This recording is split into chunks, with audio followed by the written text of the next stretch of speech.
మన్మోహన్ సింగ్ కన్నుమూయడంతో నేడు తెలంగాణలో విద్యాసంస్థలకు ప్రభుత్వ కార్యాలయాలకు సెలవు ప్రకటించారు. వారం రోజుల పాటు సంతాప దినాలు పాటించాలని రాష్ట్ర ప్రభుత్వం నిర్ణయం తీసుకుంది.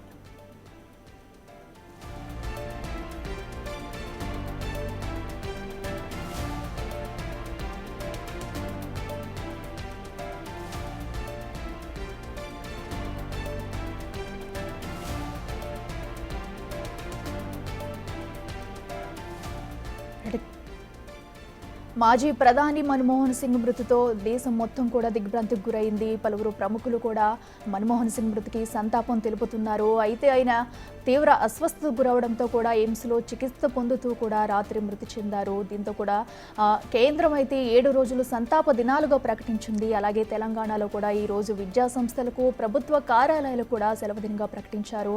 అలాగే కాంగ్రెస్ ప్రభుత్వం కూడా 7 రోజుల పాటు ప్రభుత్వ కార్యక్రమాలన్నింటినీ కూడా వాయిదా వేసుకుంది. దీంతో ప్రభుత్వం అయితే రేపు మన్మోహన్ సింగ్ అంత్యక్రియలకు కూడా ఏర్పాట్లు అయితే చేస్తున్నారు. ప్రభుత్వ అధికార లాంఛనాలతో కూడా ఆయన అంత్యక్రియలు నిర్వహించనున్నారు. దీంతో ఇప్పటికే అటు ప్రధాని మోడీ సహా ఆయనకు సంతాపం తెలుపుతూ కూడా మన్మోహన్ సింగ్ కుటుంబానికి ఫోన్ చేసి పరామర్శించారు.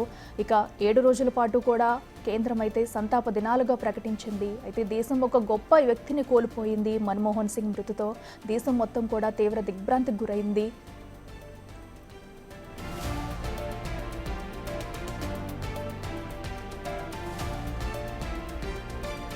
మాజీ ప్రధానమంత్రి మన్మోహన్ సింగ్ మృతితో కేంద్ర ప్రభుత్వం కీలక నిర్ణయం తీసుకుంది. 7 రోజుల పాటు సంతాప దినాలుగా ప్రకటించింది. ఈ రోజు ఉదయం కేంద్ర కేబినెట్ సమావేశమై ఆయన మృతికి సంతాపం తెలుపుతుంది. కాంగ్రెస్ పార్టీ కూడా వచ్చే 7 రోజుల పాటు కార్యక్రమాలన్నింటినీ రద్దు చేసుకుంది. రేపు పూర్తి అధికార లాంఛనాలతో మన్మోహన్ అంత్యక్రియలు నిర్వహించనున్నారు.